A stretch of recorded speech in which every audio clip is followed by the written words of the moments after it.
Border line cross করবেন না। তারা যেভাবে দিল্লি পালাইছে আপনারা সে পালানোর সুযোগ পাবেন না। শহীদদের রক্তের মর্যাদা সরকারে বসেছে, তারা জুলাইয়ের চেতনাকে ধারণ না করে তারা ফ্যাসিবাদীদের ভাষায় কথা বলছে। বর্ডার লাইন ক্রস করবেন না। ছাত্র শিবিরকে যদি আপনারা অপহরণ করতে চান, ডিমোরালাইজ করতে চান, বাংলাদেশের ছাত্রলীগ আওয়ামী লীগের যে পরিণত হয়েছিল তারা যেভাবে দিল্লি পালাইছে আপনারা সে পালানোর সুযোগ পাবেন না।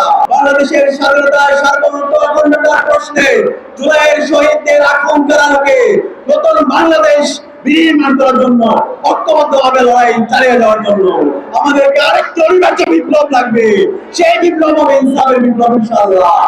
আমরা গত 1 বছর ধরে ইসলামী ছাত্র শিবির এদেশের মুক্তিকামী ছাত্র জনতাকে সাথে নিয়ে আমরা আন্দোলন সংগ্রাম জারি রেখেছি। গত 1 বছর ধরে আমরা যাদেরকে সরকারে বসিয়েছি, শহীদদের রক্তের মর্যাদা সরকারে বসেছে, তারা জুলাইয়ের চেতনাকে ধারণ না করে তারা ফ্যাসিবাদীদের ভাষায় কথা বলছে।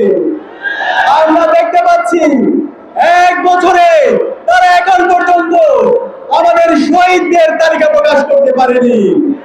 এখন পর্যন্ত আমাদের গাজীরা সুস্থভাবে তারা ট্রিটমেন্ট পাচ্ছে না। তাদের টাকার অভাবে রাস্তায় রাস্তায় ঘুরতে হচ্ছে, তাদেরকে বিভিন্নভাবে রাজনীতির দৌড় দেখানো হচ্ছে। অন্তর্বর্তীকালীন সরকারের প্রধান এবং প্রধান দায়িত্ব হচ্ছে যাদের মাধ্যমে আজকে আমরা আজাদি পেয়েছি, আমাদের এই রাষ্ট্রের শ্রেষ্ঠ সন্তান এই শহীদদেরকে রাষ্ট্রের শ্রেষ্ঠ সন্তান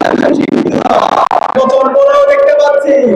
এখনো ফ্যাসিবাদীর উপাদানগুলো রাষ্ট্রের প্রত্যেকটি প্রতিষ্ঠানে থেকে গেছে।